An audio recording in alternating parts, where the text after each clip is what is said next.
ગુજરાતમાં વરસાદની વર્તમાન પરિસ્થિતિને જોતા રાહત કમિશનરે જણાવ્યું છે કે રાહત અને બચાવની કામગીરી માટે રાજ્યમાં એનડીઆરએફની 17 ટીમ અને એસડીઆરએફની 32 ટીમ તૈનાત રહેશે। વલસાડ અને નવસારીમાં આર્મીની 2 ટુકડી રેસ્ક્યુ ઓપરેશનમાં જોડાઈ હતી। નવસારીમાં પૂરની સ્થિતિમાં ફસાયેલા લોકોનું કોસ્ટગાર્ડના ચોપર મારફતે રેસ્ક્યુ કરાયું હતું। વરસાદ અને પૂરમાં ફસાયેલા 40,500 લોકોનું રેસ્ક્યુ કરવામાં આવ્યું હતું, જ્યારે કે 2,293 લોકોને સલામત જગ્યાએ ખસેડાયા છે। રાજ્યમાં હાલના તબક્કે 1100 જેટલા રસ્તા પાણી ભરાવાના કારણે બંધ છે। એસટી બસની 1,600 જેટલી ટ્રીપ કેન્સલ કરાઈ છે। 94 ગામમાં વીજળીનો પુરવઠો પુનઃ શરૂ કરાયો છે। વલસાડ, નવસારી, આણંદ, પંચમહાલ અને મહેસાણા સહિતના સ્થળે કુલ 5 લોકોના મૃત્યુ થયા છે।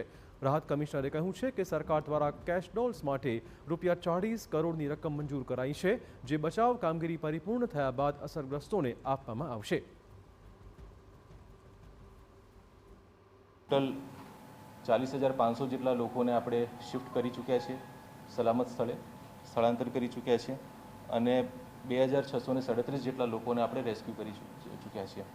આંકડો આ વધવાનું કારણ એ છે કે ગઈકાલ રાતથી જેમ જેમ પાણી ઓસરવા માંડ્યા વલસાડ, નવસારી વિસ્તારમાં, એમ ગ્રામ્ય વિસ્તારોમાં પણ આપણી જે ટીમો છે એનડીઆરએફ, એસડીઆરએફ અને સ્થાનિક ટીમો એમણે જઈ અને રેસ્ક્યુ કરેલું છે।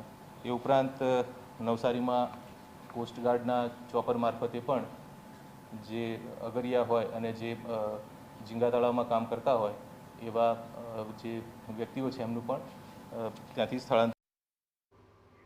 અમદાવાદ